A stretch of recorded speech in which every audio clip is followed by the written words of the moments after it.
If I say to you, Japan, what comes to mind? The bright lights? The winding roads? The manners, the respect? The wild abandon? The calm? The chaos? Or is it the food? Oh, the food. And don't forget the culture, that crazy, cartoonish world of myths and monsters.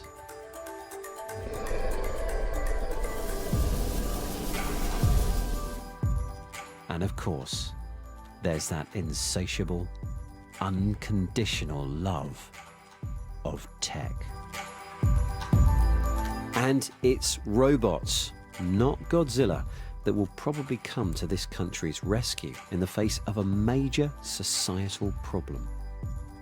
Japan has an aging population. Many more people are retiring here than are being born, and that means that the workforce is reducing by an astonishing 700,000 people every year.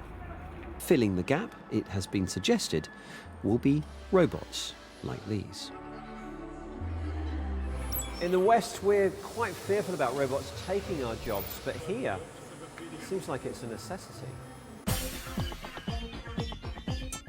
Kawasaki's Duaro is unusual amongst industrial robots. It's not been built for a specific purpose, but is designed literally to fill the gap left by a human. It takes up the same space as a person, it can be wheeled to wherever it's needed, and its two arms can be programmed to do a variety of different jobs using a simple tablet interface. Here, it's making sushi, testing electronics, and drawing a, well, pretty decent portrait. I'm very kindly ignoring my wrinkles. It's a practical solution to a very real problem. But the thing I love about Japan is its desire to give technology a friendly face, a personality. One of the many projects hoping to be ready for the onslaught of visitors to the 2020 Tokyo Olympics is this translator bot to help tourists bridge the language gap. Konnichiwa. I'd like to order salt and pepper, please. 塩と胡椒は何を注文したいのですが。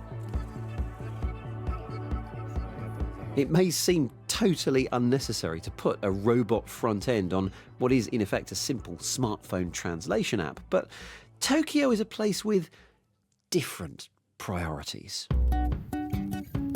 It is, after all, a city where the lack of living space means that pets can be rented by the hour. There's salt and pepper.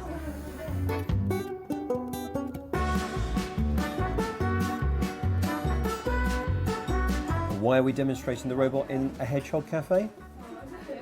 Well, because the bunny cafe upstairs was full. What do I do now?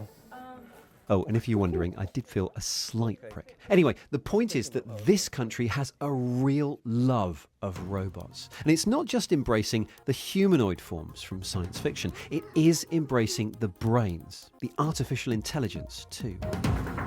I think that the Japanese consider artificial intelligence and robots as almost the same thing. In other words, robot contains AI and the robot is controlled by AI. As this notion is easy to grasp, the Japanese have favorable views on robots. In animated films such as Astro Boy and Gundam, robots are depicted as something that protect or support humans. Therefore, in my opinion, the Japanese feel familiar with the idea that we can do things with robots or AI. And in fact, Japan holds more patents in artificial intelligence than any other country, including the US.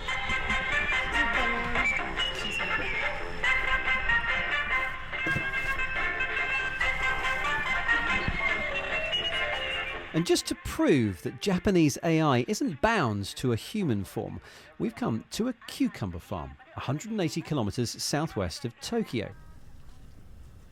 A year ago, automobile engineer Makoto Koiki came here to help his parents, and he soon saw that there was some engineering to be done.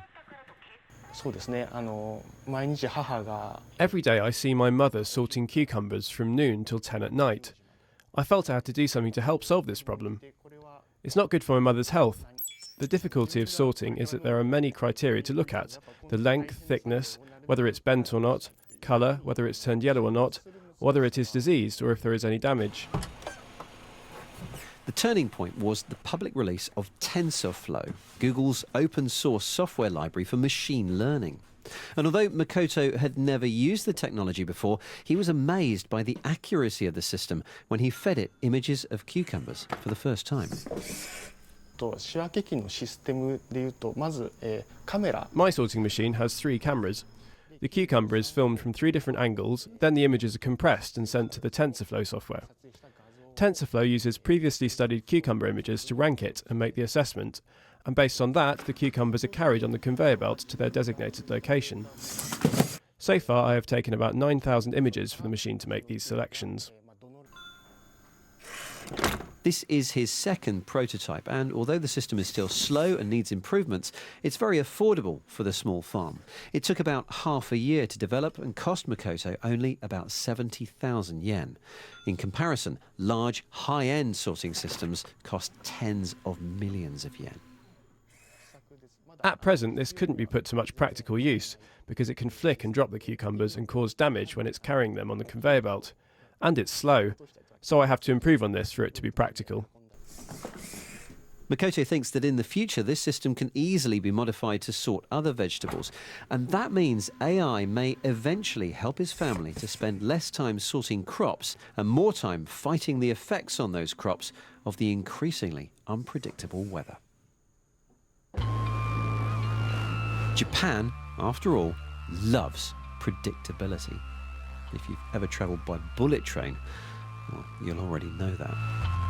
The trains themselves are beautiful, and the precision in motion is also a delight to watch. Internally, the train schedules are broken down into segments of just 6 seconds. And seconds are also the unit in which delays are measured. But some of the train systems here do suffer regular delays caused by accidents and overcrowding, amongst other things. And when commuters start to choose alternative routes and hop onto otherwise quieter trains, the knock-on effect is felt across the entire transport network. And it turns out that that extremely complex ripple effect can now be estimated using a lot of processing power. I'm being shown an app which uses AI to predict train delays before they happen. The system has been created in part by Fujitsu and has looked at a mountain of previous train delay data. It's learned how the network was affected by each incident.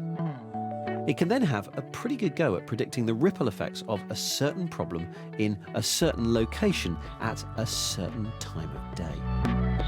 Users are then given alternative route suggestions that won't carry them into the likely ensuing melee. It's a somewhat more grounded tech idea than many that I've seen here, but it does seem to me that Japan is getting more practical and less far-fetched. Though I'm not sure if that's because it's coming back to the present, or whether the rest of us are just catching up with the future.